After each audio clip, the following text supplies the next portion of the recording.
And now we are ready for the third panel of the day. The title of the panel is How Technology is Changing the Way Pests are Organized and Operate.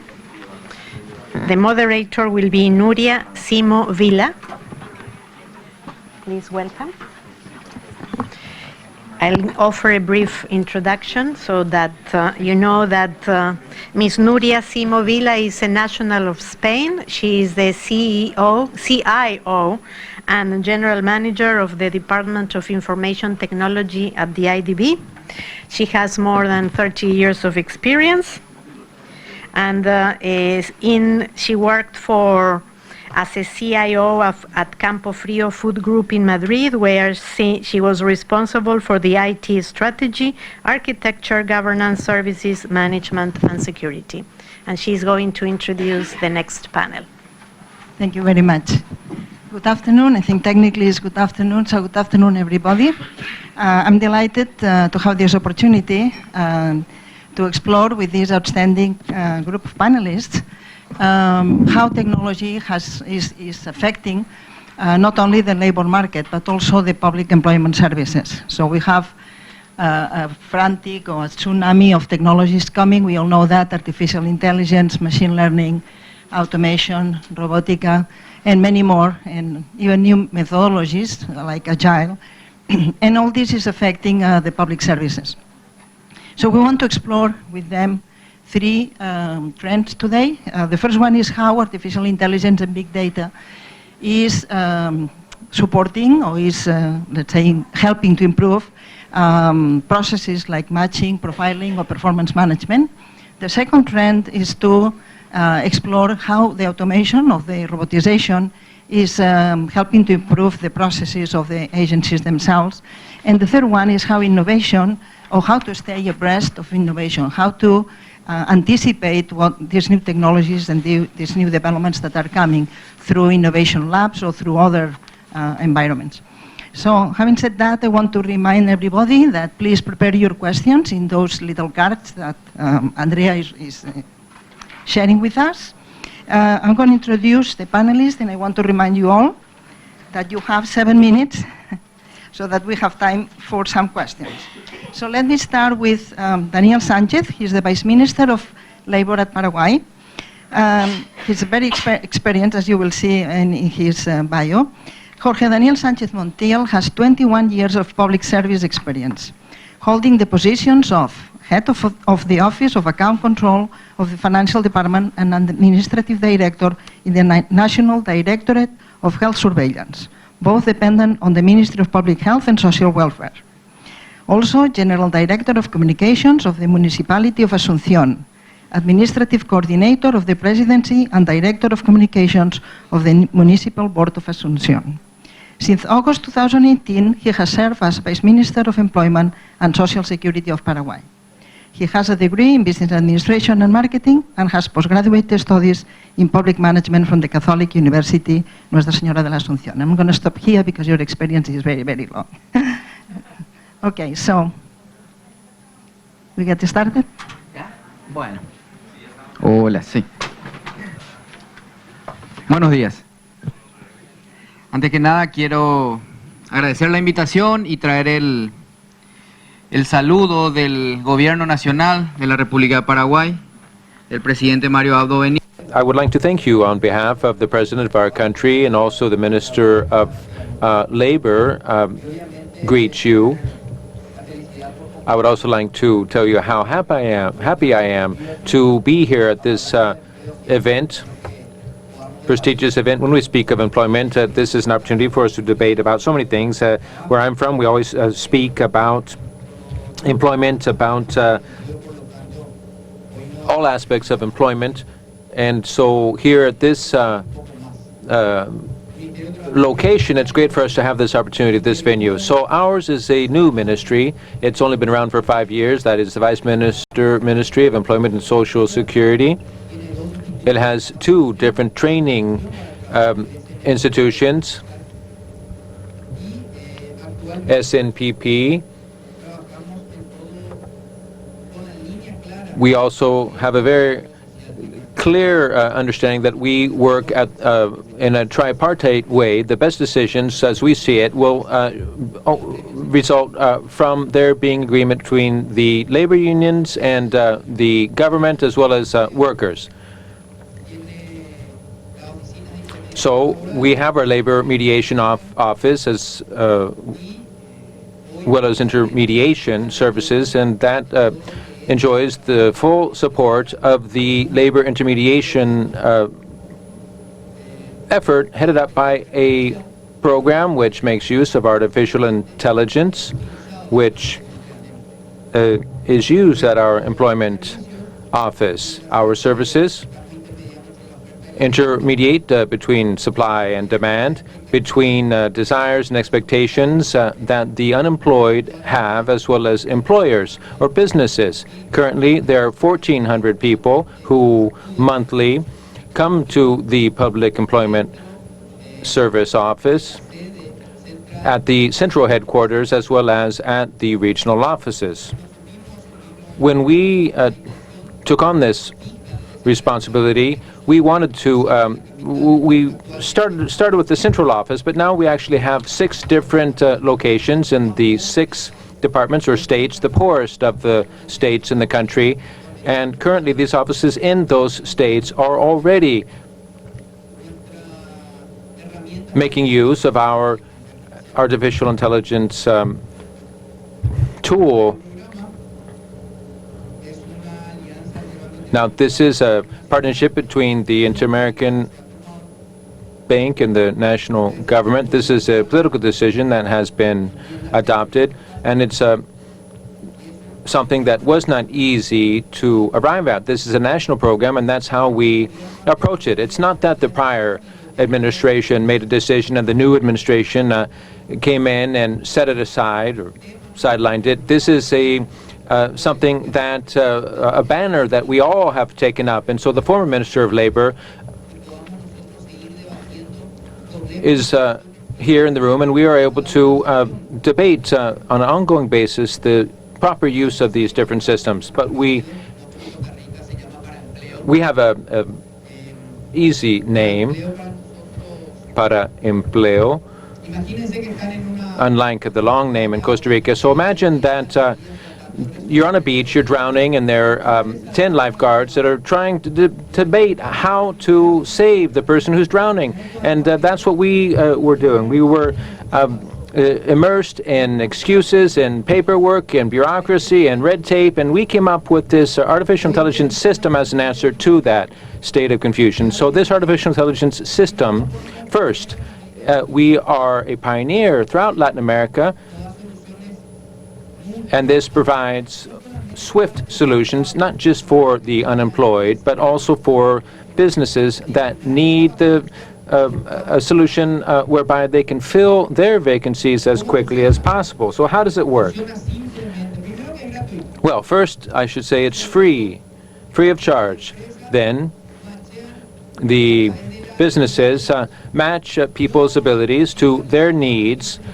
We don't look at how many degrees they have, but that person's skills. So if you have an unemployed person today, it's not that person has to put food on the table tonight, and that person doesn't care about the fact that we're all here gathered in Washington talking about this issue. That person is thinking about buying presents on Christmas, and so that person needs for his or her solution to be found as quickly as possible, but that it be a function of that person's skills, not just all the different degrees that person is hanging on the wall. So this had a government side or matching effort on the part of the government along with the private sector, and so we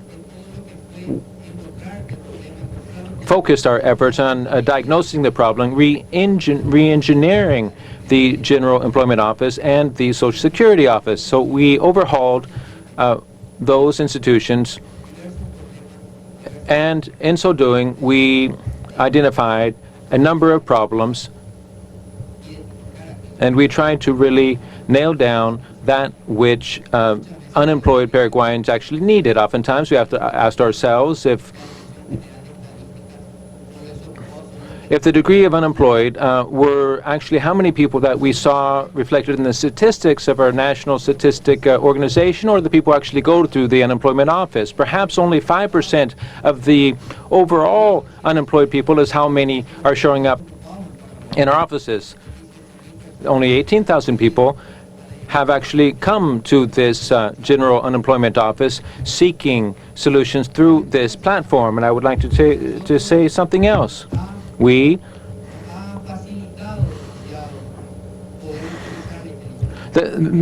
made our job that much easier that we're using artificial intelligence, and we didn't make the mistake of just coming up with excuses. We said we didn't just close our eyes and blindly lurch forward saying that this is going to be the panacea, the solution. No, we had to look at the other factors, and all those other factors that played into the decision. What ultimately mattered is that we could not explain away or make excuses for failure here. So we could come up with the best technical strategies, but then we would slam into a huge wall, which is political indecision. And so there would be no solution that would overcome that. So there had to be political will, and it was that political will that made it possible for this to be brought to fruition. So 13% of the people that go to our platform now have found jobs. 30% of those who go to the platform have had at least one opportunity, one interview, at least one interview. Now, in Paraguay,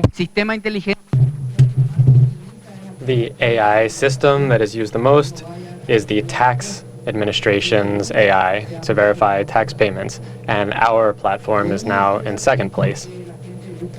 We may say that this is because people are seeking jobs. We could say that it's because there's unemployment. We could say that it's because people want to change jobs, because in Paraguay we have people that like to switch jobs a lot. However, this platform has become something people think about regularly. You could go to Google today and find our website and see how fun it is for our young people. You could see how pretty the colors are on it and how nice it is to use for these people that want to find jobs. I don't want to go on too long. Obviously, we have a lot of headway to make. As a ministry, we can't ask people to join the formal economy if we don't become more formal in our operations. And this is one way that we have decided to become more formal. We have formalized the process of asking people to work for us and helping people find jobs. We have formed partnerships with academia. That includes public and private universities. And today the main objective is to form as many partnerships as possible to ensure that as many people as possible utilize this platform. Lastly, before concluding, I should say that obviously this platform is showing us the way. What it's showing us is that the more training people have, the better the jobs they get are. And the more training people have, the more possibilities they have of getting promoted in their jobs. This platform shows us the way to do that. Thank you very much. Thank you for sharing this experience. I think it's very useful for everybody to see success stories. And now we are going to ask to our next panelist, Jeroen Peters, manager of the VDAB's Innovation and Co-creation Lab in Belgium. Jeroen holds a master's in political science and public sector management. He started working at VDAB in 2007 in the public procurement department. He was team lead from 2009 until 2012, when after traveling South America for 6 months, he started as policy advisor focused on strategy implementation. From 2017, he became manager in the newly formed strategy department, responsible for setting up innovation management, portfolio management, and cross-functional strategy development. Thank you, Jeroen. The floor is yours. Thank you very much. That actually sounds very impressive if you read it out loud. I'm going to talk about how we at VDAB try to manage innovation and co-creation initiatives. I think we were mentioned a few times by I forgot your name. Willem. But I'll focus not too much on the actual experiments that we're doing, but more on the structure that we set up to do them. So first, maybe what is Flanders exactly? It's the northern part of Belgium, at the center of Europe. It's not very big, a population of 6 million. Employment rate 76%, unemployment rate quite low at 3.5%. And we at VDAB, we are the public employment service for the Flanders region with 5,000 employees, mainly female employees, female colleagues. Our main focus is career guidance and vocational training. And we've had a strong focus on digitization for years now, but also on innovation and partnerships. Our annual funding is around 800 million a year, but it doesn't include the unemployment benefits. Yeah, they provided the template for the digital strategy, so I try to get everything in there, but it's not, well, it's the best I could do. Our main goal is to provide career security for all citizens, so we do not mainly only focus on job seekers, but we try to have a holistic approach. And we provide job matching and career counseling, employer services, and vocational training. In our key strategies would be to focus on innovation and partnerships, to provide excellent service delivery, and to be a AAA organization, which is something Fons Leroy, our former CEO, invented, and focuses on really trying to become a digital organization like Willem. Was it Willem? I keep forgetting it. Sorry. Willem mentioned in his presentation. So we try to co-create with our ecosystem. We try to explore benefits of new technologies. We have a layered service delivery, which was also mentioned. It's a digital first, human digital, which more uses the contact center, the telephone, and then face-to-face in our service delivery. We are building a VDAB data platform to get all the information together in one big data pool.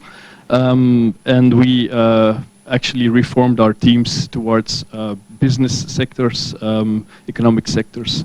I think strategic achievements is that we are proud that we reached the EU 2020 goal of 76% employment rate. I'm not sure if that's all our work, definitely not, but we will definitely have contributed.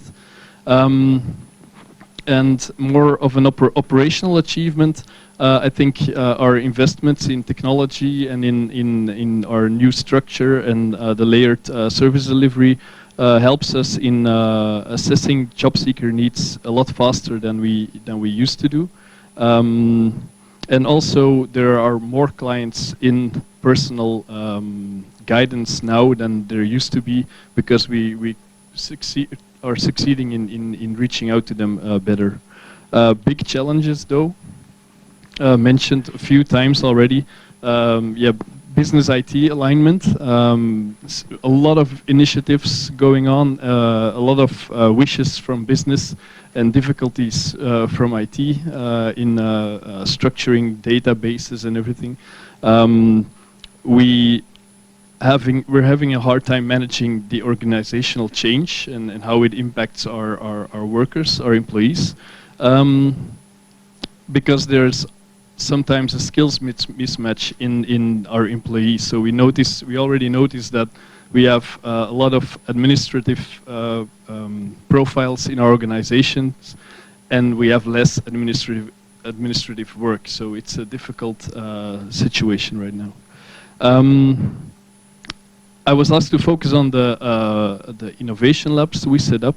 So in this slide, I want to give you a short history of innovation and co-creation at VDAB.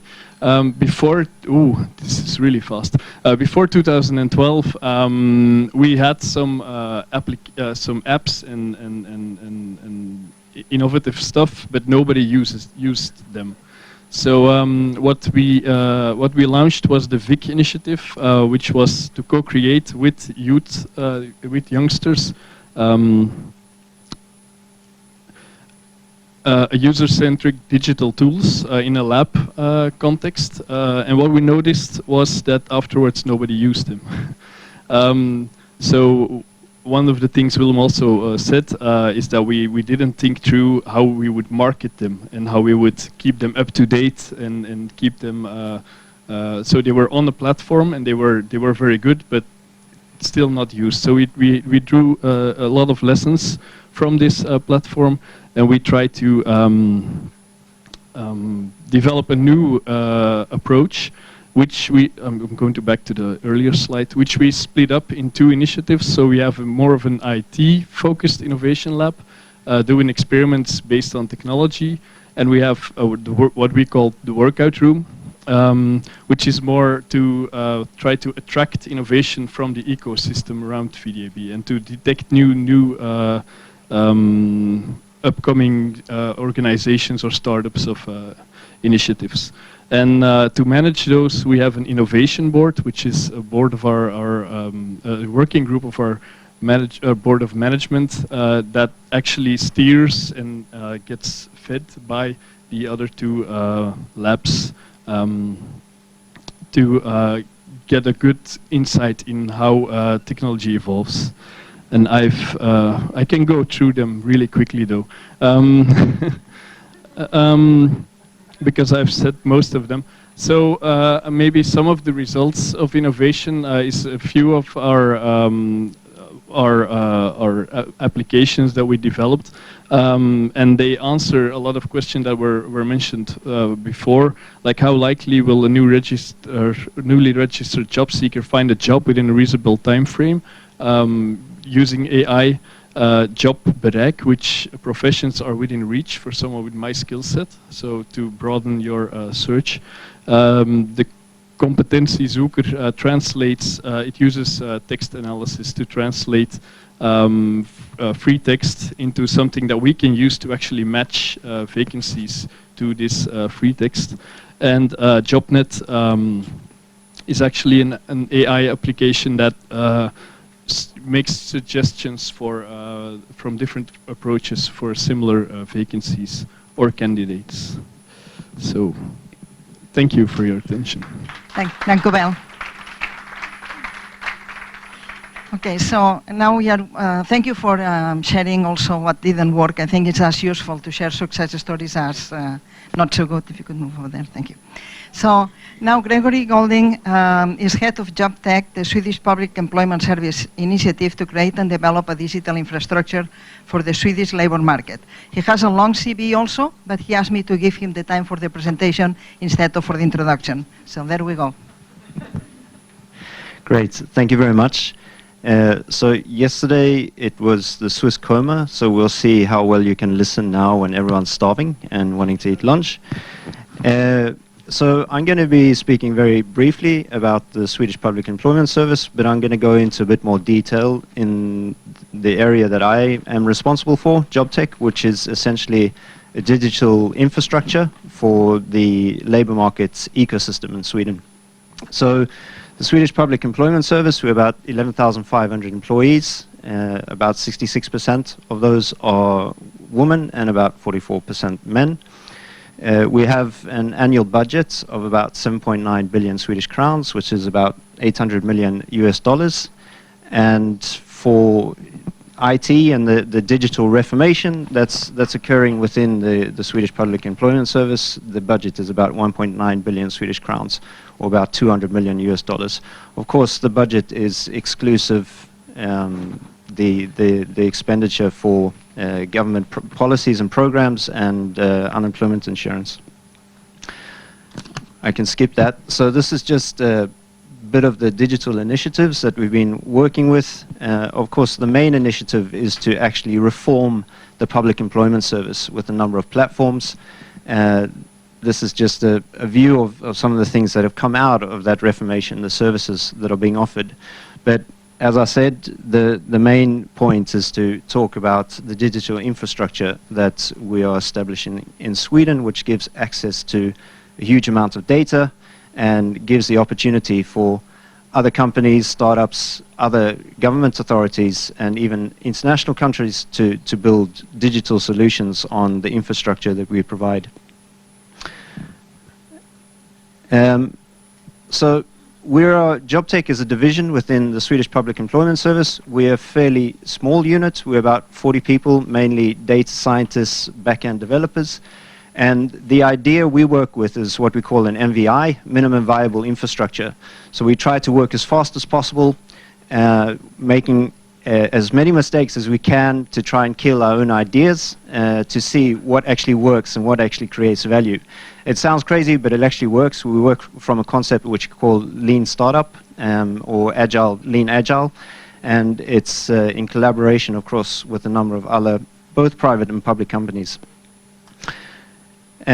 Just basically, we are completely transparent, which means that everything we do is completely open. So we publish all our code on GitHub, so anyone can reuse the code that we program with. Means also that anyone can go in and audit and see how the back-end part of what we develop actually works.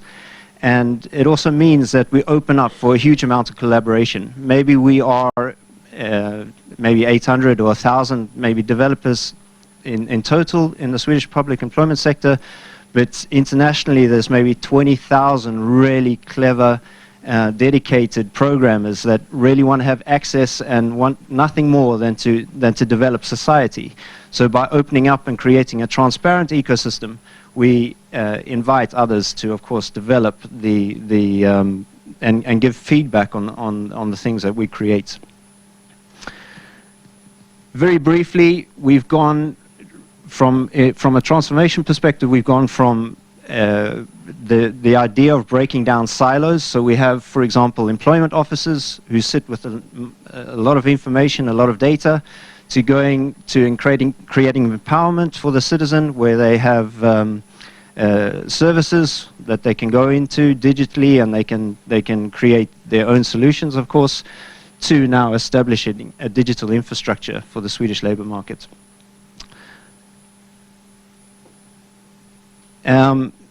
I'll skip that and just talk a little bit about the infrastructure that we're doing and the components that it's created of. So one of the major components in the digital infrastructure is what we call a common language. So it's a taxonomy or an ontology, and basically we work with a number of data sets in this. So it's both structured and unstructured data sets, and we have, of course, quality secured data, but we also have data that's accumulated through AI and machine learning by reading a number of number of job ads and so forth.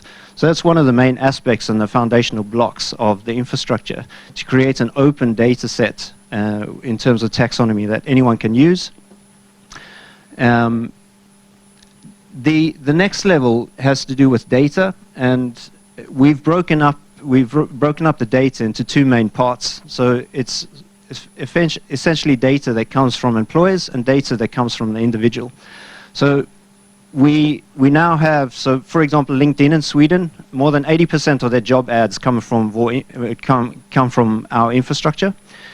So we basically break down the silos both within our own organization and within other organizations. So during the spring next year, we're going to open up, and we'll be able to provide between 98 and 100% of all employment ads in Sweden to anyone that wants to build services on that data.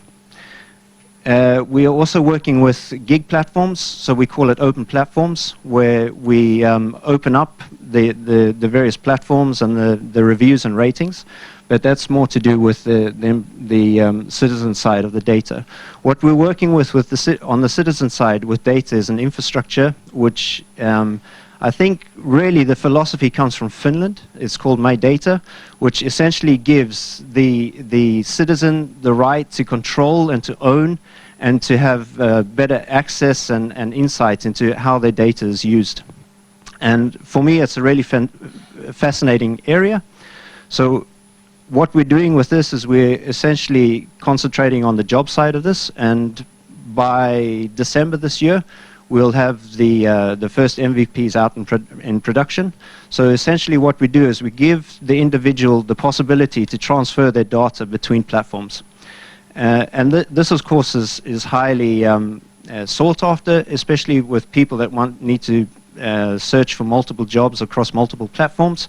It gives them the opportunity for portability. And we're also working with a number of gig platforms, which means that they can accumulate their reviews and ratings from various gig platforms. And we do that in collaboration, amongst others, with Oxford University, that has shown that reviews and ratings can effectively be transferred between gig platforms and have the same credibility. So that's really interesting. It also gives the individual access and insight into transactions that occur with their data, and also is essentially a way to enforce GDPR. So the individual has the possibility to even remove consent for the use of their data across various platforms. We then also offer a completely open matching motor, which is free and available to use, and all the code is there. And we then accumulate that into what we call JobTech Store, which is essentially a market where new services new digital services can be accumulated and can be directly incorporated into the infrastructure that we provide. So that's essentially what we're doing. This is just a little bit more technical about the flow and the use of the data. And I think I kept to my 7 minutes. Thank you very much. You did. Thank you. And now we invite Karin Kovacevic, right? Okay. First Assistant Secretary, Digital Solutions Division, and Chief Digital Officer, Department of Employment, Skills, Small and Family Business in Australia, and she will introduce herself. Thank you.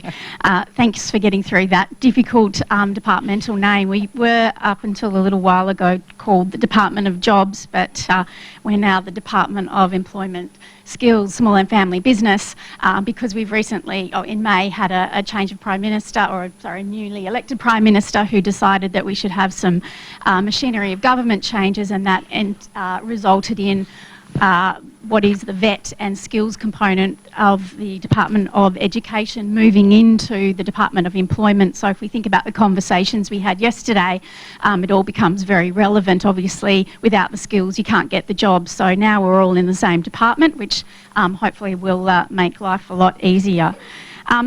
I'm going to sort of skip through things pretty quickly, and needless to say, I think what we're doing in Australia is probably modelled or very similar to what we've heard here today from Belgium and France and Sweden and others. So I know we've done a lot of work visiting those countries to have a look at what they're doing. So I'm going to just give you a quick overview. So we have an employment service called Job Active. That's the marketing branding name.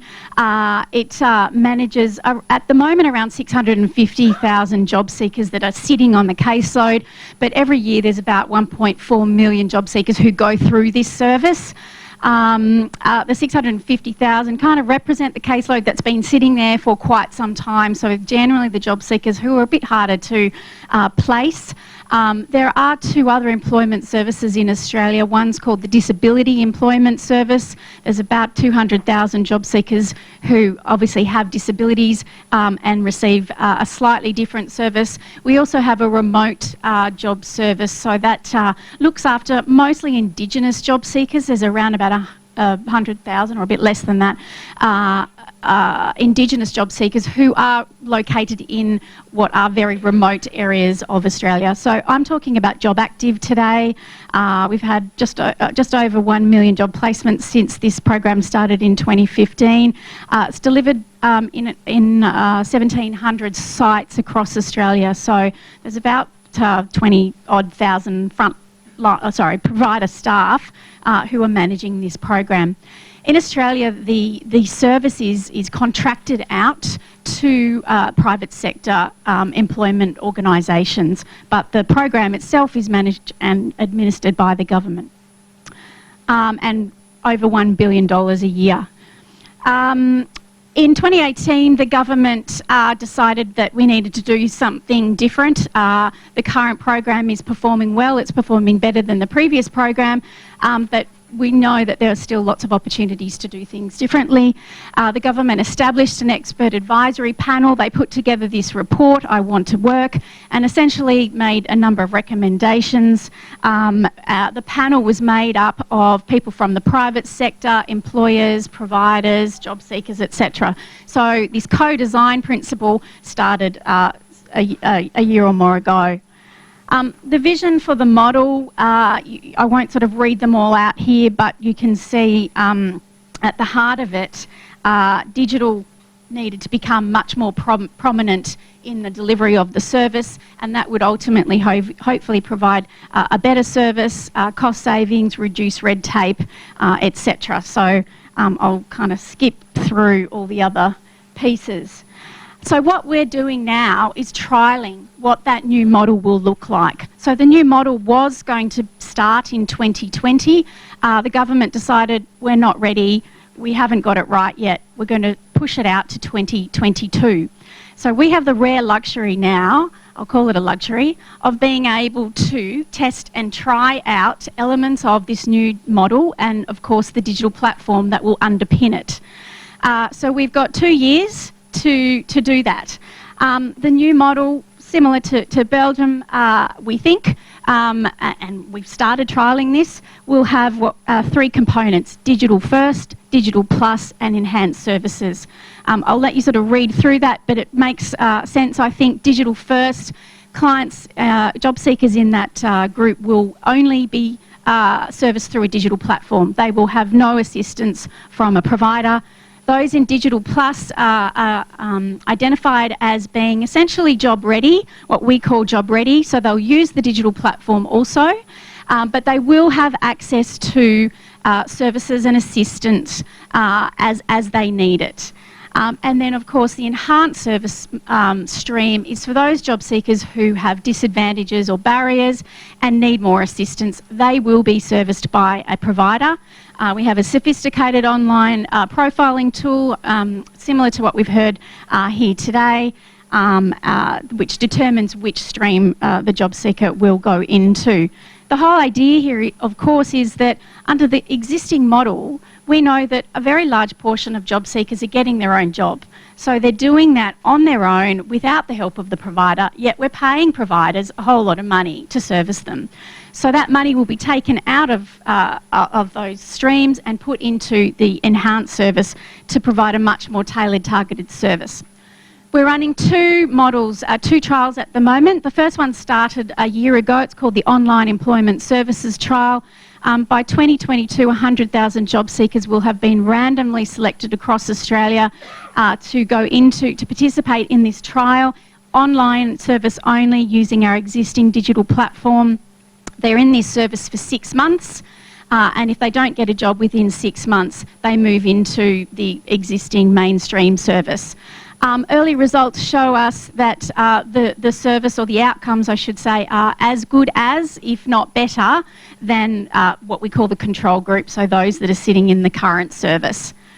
I'm going to skip over all these stats, but clearly data, we've talked a lot about it. We're collecting a lot of data, the behavioural data, data analytics in terms of how they're using the system, how they're accessing, etc. And we're using all that data to tailor our service. The other trial is called the New Employment Services Trial, or NEST as we love acronyms. It started on the 1st of July this year. Now this digital trial is the model that we think we will put in place in 2022 with the Digital First, Digital Plus and Enhanced Services. We've just launched the Digital Plus component. Enhanced Services will start in December. We're trialling this with existing employment providers in 2 regions across Australia, so one in the northwest coast of Australia and the other in Adelaide, and I think I've got a map here somewhere just to give people some sort of context. So we've only just started, just over 2,000 odd people have gone into this online trial. And I think I've got some other sort of stats here which I'll just kind of skip over very quickly because of time, but clearly we're collecting a whole lot of information. Really important to say that job seekers have the option to opt out. So at the moment, if they go into this digital service and they can't work their way through it for whatever reason, they can opt out and get a face-to-face service. Again, we're collecting a lot of data to look at why they're opting out so that we can again keep tailoring our service to provide a better one. I'm going to just go right to the very end because we've got no time left. But clearly, I think the points here that I really want to stress are the iterative approach, the cultural challenges and cultural change that we have just embarked on and will no doubt continue on for the next couple of years, not just for our own organisation in terms of the way that we develop our IT and our policy, so we've moved to agile methods, of course, but also for the frontline staff. So clearly these trials are benefiting not only the department and giving us a lot of insights, but they're also allowing real providers in real organisations to test out this model. The feedback, the data is obviously invaluable. Like everybody else that we've talked have talked today, all the usual sort of tech things that you would expect one to be doing to meet this challenge. We're moving to cloud. We've got APIs. We're continuing to develop our suite of APIs. Third parties, so there are many third parties out there, private sector organisations. We are partnering just like everybody else. Why would we build it and spend a lot of money building it when it's already out there? There are challenges with that, of course, security and privacy being the biggest ones, and bureaucracy, if I can be honest. How we break those silos and share all that information is really tricky. And the final one, I'll just mention whole of government here. So in Australia, we have a very big push around what we call whole of government digital transformation. So that means not only our agency, but all agencies are transforming. And that means there are far greater opportunities for that interoperability, data sharing, hopefully fixing our legacy and addressing at least our legacy. And it's a mandate too. So we have to use whole of government identity solutions, for example. And while that's very beneficial, it's quite costly, it's time consuming, we're not all on the same page, so we have really big challenges to get through. I'll stop there. Thank you very much. I want to thank all the panelists for sharing this. It has been great to hear all the different aspects, like social aspects, political aspects, technology, change management, how to work in ecosystems and crowdsourcing. So I hope that you guys have a lot of questions for this very smart panel. Yes, we have one right here. Hello, I'm Cristian Duarte from the Labor Minister of Chile, and I have a question for Australia. You were talking about 1 million job placements since 2015. I would like to know, how do you calculate that? How do you track the effect of what you're doing in the final objective? It's really difficult, to be perfectly honest. Obviously, once a job seeker gets a job and leaves the system, they don't always want to come back and record in the system that they've got a job. However, we use the income support tracking mechanism to determine that most of the time. So once a job seeker gets a job, they do record that information in another department system, and that therefore takes them off income support or reduces their level of income support. So that's essentially how we track it. We also do post-placement surveys and other things. Thank you. And this question is for the Belgian. We understand that technology is very important and in terms of strategy, and but in terms of in terms of public policy, in terms of design, in the process of design public policy, what do you consider that we have to consider? To consider in addition more. The Vice Minister from Paraguay mentioned training, the education, more education, more possibility to get a job. According to your experience, what do you consider in addition?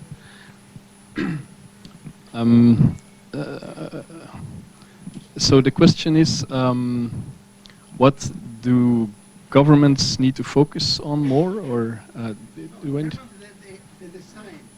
We have to consider another issue, another area, another part. For example, training. For example, transport. Okay. When you have to provide a service and to get a job, just technology, just to find Yes. the demand and supply. Okay. That's a difficult question. I think obviously you need to, well, there has to be some sort of way to have vocational training and other training, and but what we are focusing on as digital tools is to make sure that there is a lot of offer, a very diverse offer of digital services for job orientation, job matching, and some of them are our own, some of them are from third-party providers, and trying to develop an ecosystem of different services, because I think it's difficult to develop the one tool that everyone will use. So it's better to spread. And then some get picked up and are really appreciated by the public, by the job seekers. Yeah. Okay, we have one right here. Gracias. Buenas tardes, mi nombre es Olga. Good afternoon.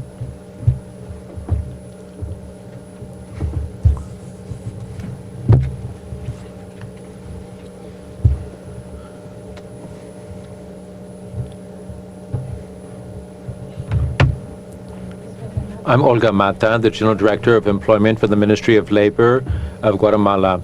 I have a comment I'd like to make. We have also promoted a digital platform.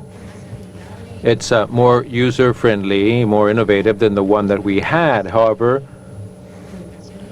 the numbers for job placement and efficiency for finding jobs really haven't changed much. We're getting the same negative figures we had before, even compared to the prior platform. Perhaps you have some recommendation you would make to us after rolling this out. What other activities have you carried out to stay in touch with people, to gauge whether the platform has actually been that effective?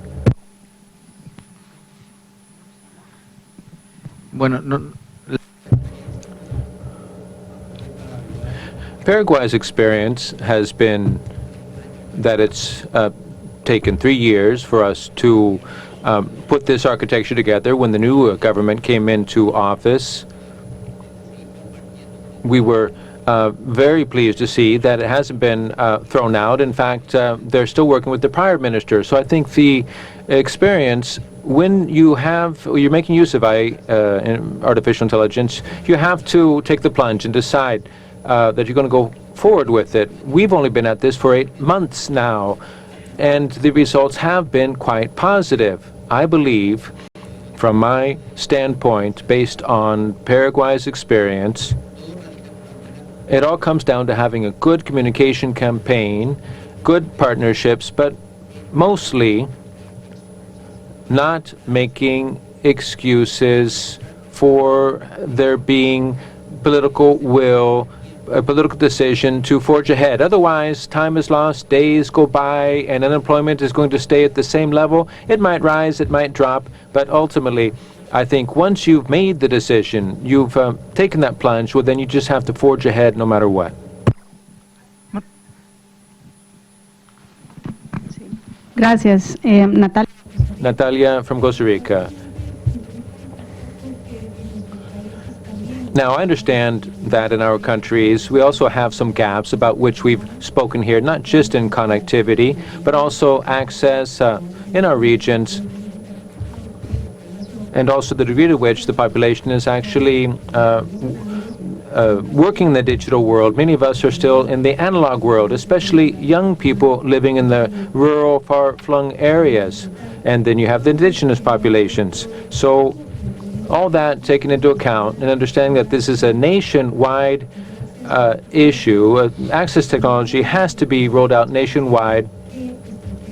What are the strategies that other countries have followed where they have been able to use such platforms to increase effectiveness?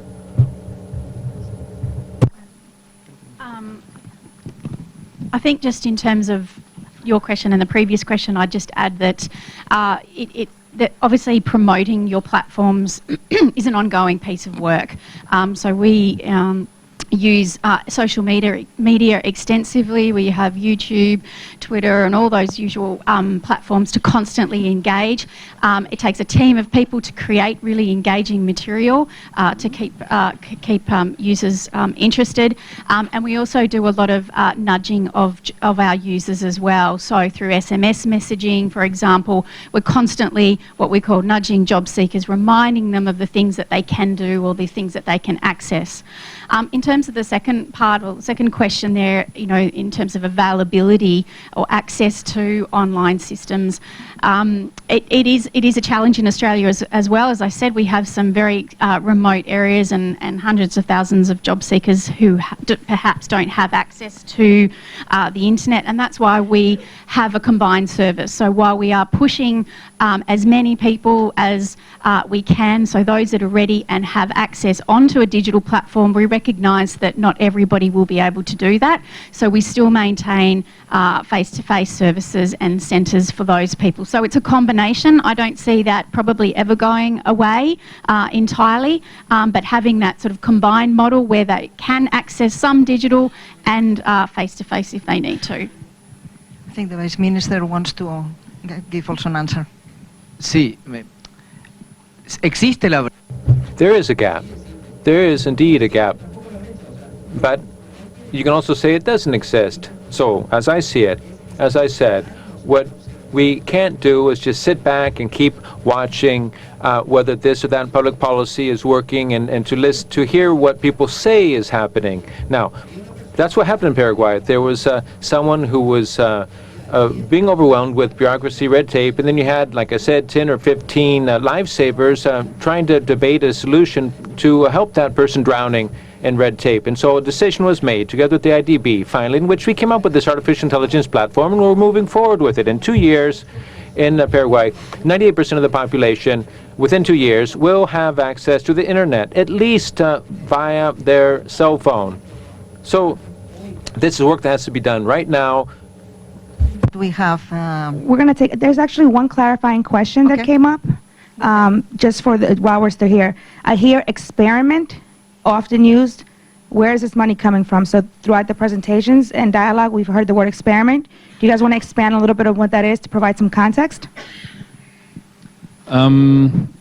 We have a small budget for experiments, which is like, I think, 300K a year in euros. And what we do is we buy small, we actually do calls, open calls, for proof of concept. So to develop proof of concepts around it, it can be basically anything. Yeah. And then we have, obviously, when an experiment is promising, then we invest a little more, and that's a bigger budget, and that's what we call the exploration phase. And that most of the examples that I showed were in the exploration or implementation phase. Gregory, would you like to add something? Well, I think the procurement procedures is one of the big opportunities and also challenges, especially within the public sector, because I think many of the procurement practices are very traditional. So it's one of the aspects that really needs to be focused on, and actually within the EU anyway, there's quite a large scope for creating opportunities for agile development and innovation. It's just unfortunately that it's not often used. So, but there's quite a lot of money and within the public sector and even within the private sector that wants to go towards innovation. So it's just basically finding the solutions within the bureaucracy to make those procurements work. And I think in many countries it's starting to happen. And we have one final question that I would like all of you to answer, starting by the lady.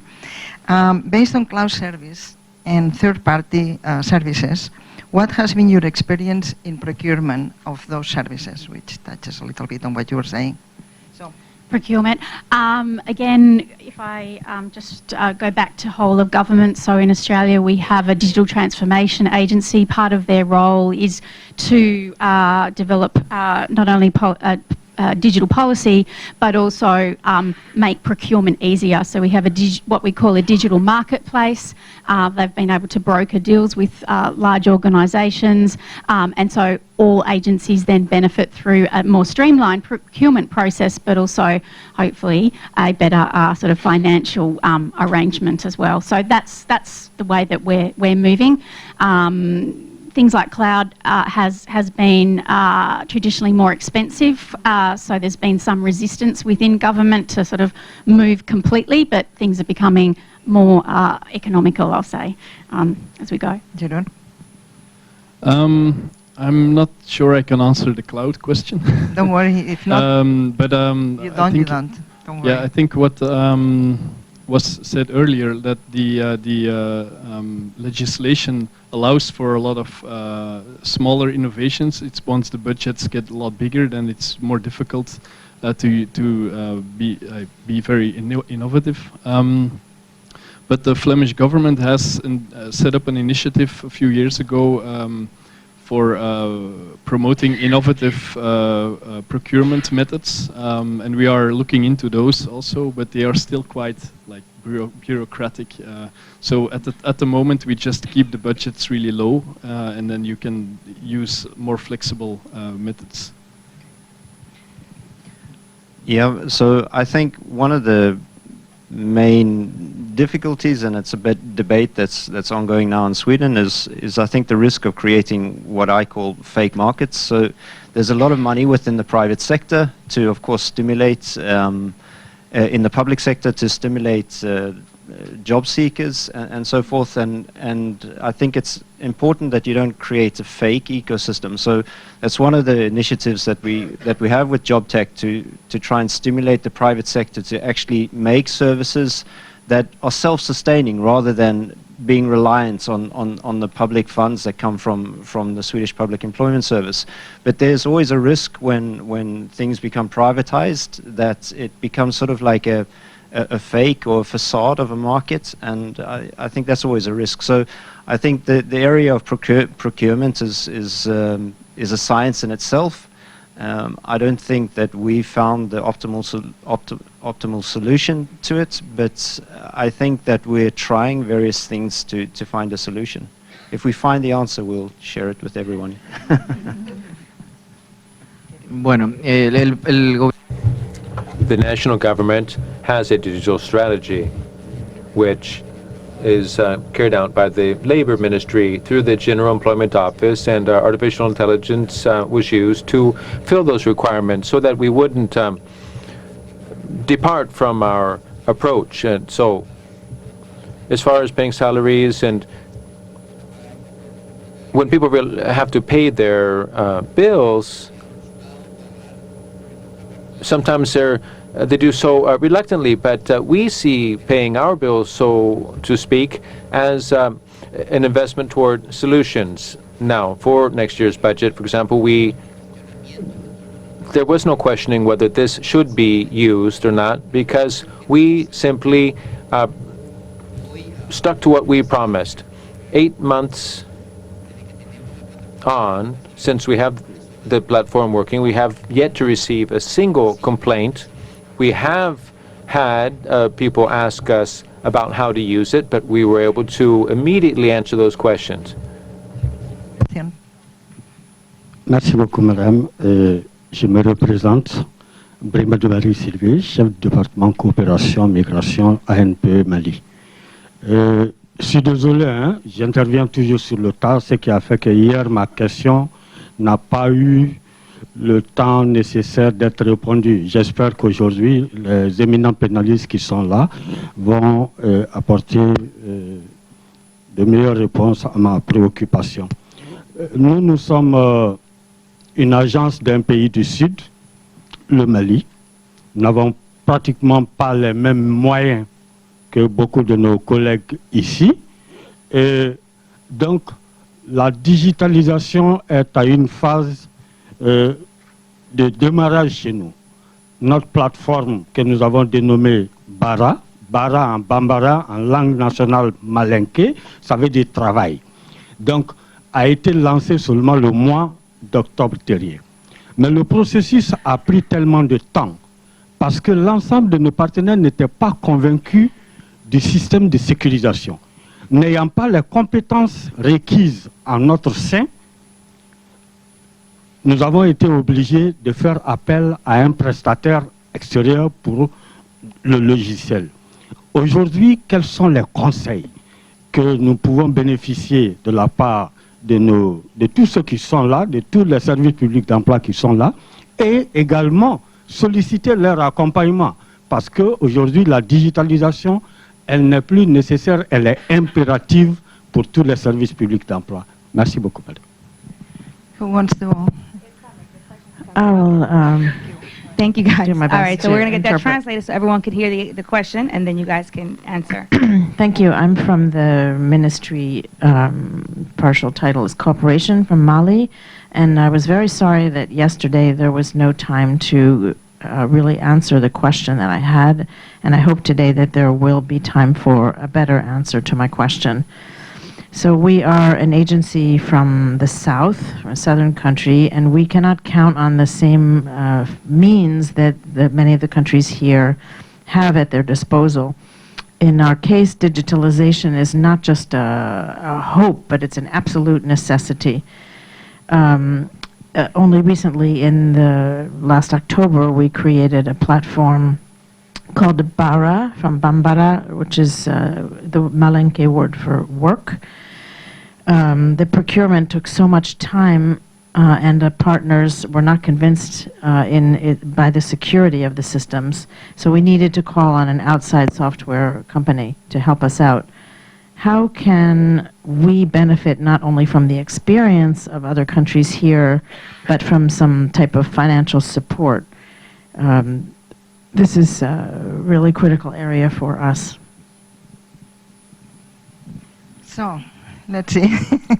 There are several questions actually in there, but let's start. Who volunteers? Come on. I'll start. Okay.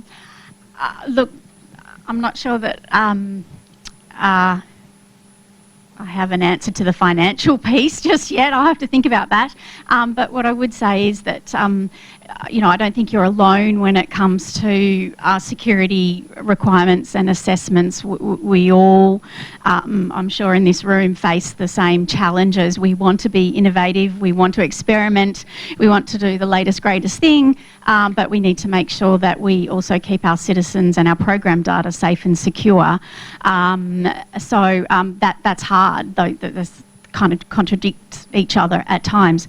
I think one of the things that perhaps could be of use, or could something that we could share, is in Australia we have to go through quite rigorous security assessments. We do IRAP assessments and other kind of auditing standard kind of assessments of certain companies and tools and things, and that could be something that could be shared. And in fact we do that in Australia between departments. So rather than spending money on consultants to assess the same tool or the same product 10 times over, we often share those security assessments around. Once it's been assessed by one department, then for the most part we take that as being good. So that could be something that could be shared more broadly across the continent rather than just in a single country, I suppose.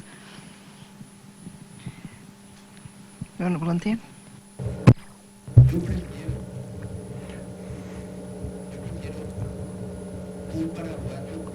I would prefer to have a Paraguayan employed and to take and then to also face the possibility of there being some security problem resulting from the system and having to deal with that. Now, you have to listen to experiences. We have to hear people out. There are different realities that people face, but the real response you already have. Now, in my case, I, again, prefer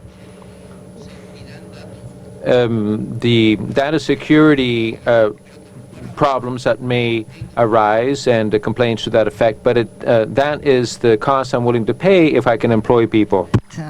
If I may, I'm not a panelist, but I'm a CIO. I think that it starts by getting one person that really knows what needs to be done, and that person leads then to maybe to get solutions that already exist and do not need to be reinvented. So if you are in a low budget, I could go for, let's say, steal with pride, as they say, and I don't mean stealing anything, but to copy others. And in terms of funding, I think that I will probably ask later somebody in my organization to give you some hints on how to access development funds and other financing available. And good luck. If there are no more questions, it has been my pleasure to moderate this panel. Thank you to the panels. I ask you for an applause for them.